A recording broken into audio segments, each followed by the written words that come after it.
Assalamualaikum warahmatullahi wabarakatuh. Yang terhormat Bapak Murahim MPD selaku dosen teori sastra dan teman-teman yang insya Allah berbahagia. Sebelum kita memulai diskusi pada hari ini, marilah kita ucapkan puji syukur kita atas kehadiran Tuhan Yang Maha Esa. Karena berkat rahmat dan hidayahnya, kita dapat berkumpul untuk melaksanakan diskusi pada pagi hari ini, walaupun secara virtual. Baik teman-teman, pada hari ini kami dari kelompok 1 akan mempresentasikan tentang teori puisi.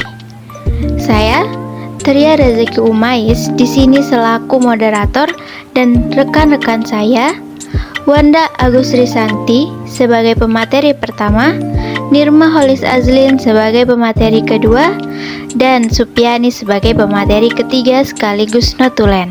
Selanjutnya, kita akan memasuki sesi penyampaian materi pertama oleh rekan kita, Wanda Agus Risanti sebagai pemateri pertama.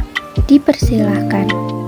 Pengertian puisi. Secara etimologis, kata puisi dalam bahasa Yunani berasal dari poesis yang artinya berarti penciptaan. Dalam bahasa Inggris, padanan kata puisi ini adalah poetry yang erat dengan poet dan poem. Kata poet berasal dari Yunani yang berarti membuat atau mencipta. Dalam bahasa Yunani sendiri, kata poet berarti orang yang mencipta melalui imajinasinya. Menurut Kamus Besar Bahasa Indonesia atau KBBI, puisi atau sajak merupakan ragam sastra yang bahasanya terikat oleh irama, mantra, rima, serta penyusunan lirik dan bait.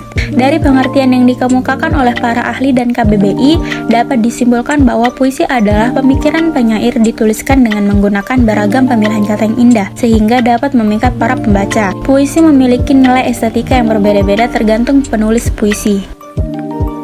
Unsur-unsur puisi. Secara sederhana, batang tubuh puisi terbentuk dari beberapa unsur, yaitu kata, lirik, bait, bunyi, dan makna. Kelima unsur ini saling mempengaruhi keutuhan sebuah puisi. Kata adalah unsur utama terbentuknya sebuah puisi. Pemilihan kata atau diksi yang tepat sangat menentukan kesatuan dan keutuhan unsur-unsur yang lain. Kata-kata yang dipilih diformulasi menjadi sebuah lirik. Bunyi dibentuk oleh rima dan irama.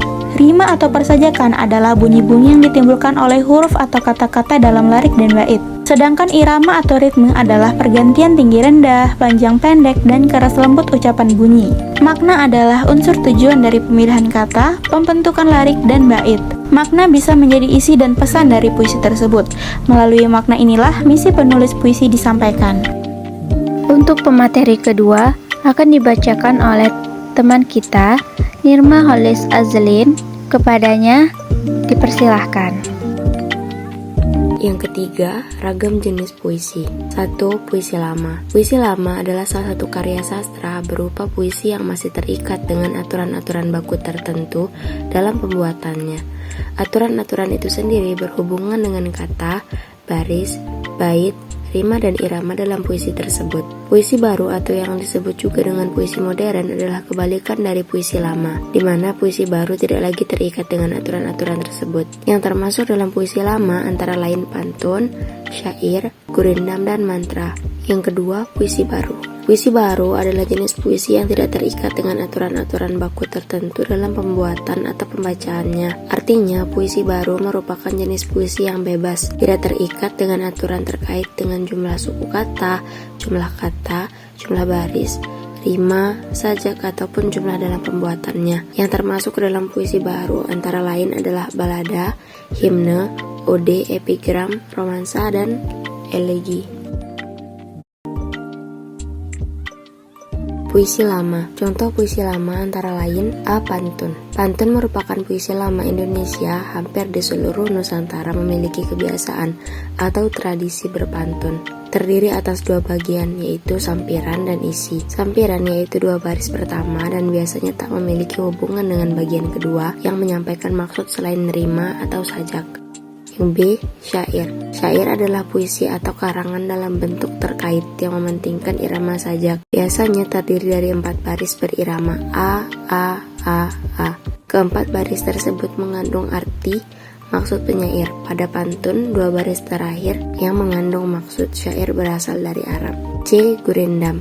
Gurindam adalah suatu bentuk puisi lama yang terdiri dari 2 baris kalimat dengan irama akhir yang sama yang merupakan suatu kesatuan yang utuh. Baris pertama berisikan tentang masalah dan perjanjian, dan baris kedua berisikan akibat dari masalah atau perjanjian pada baris pertama.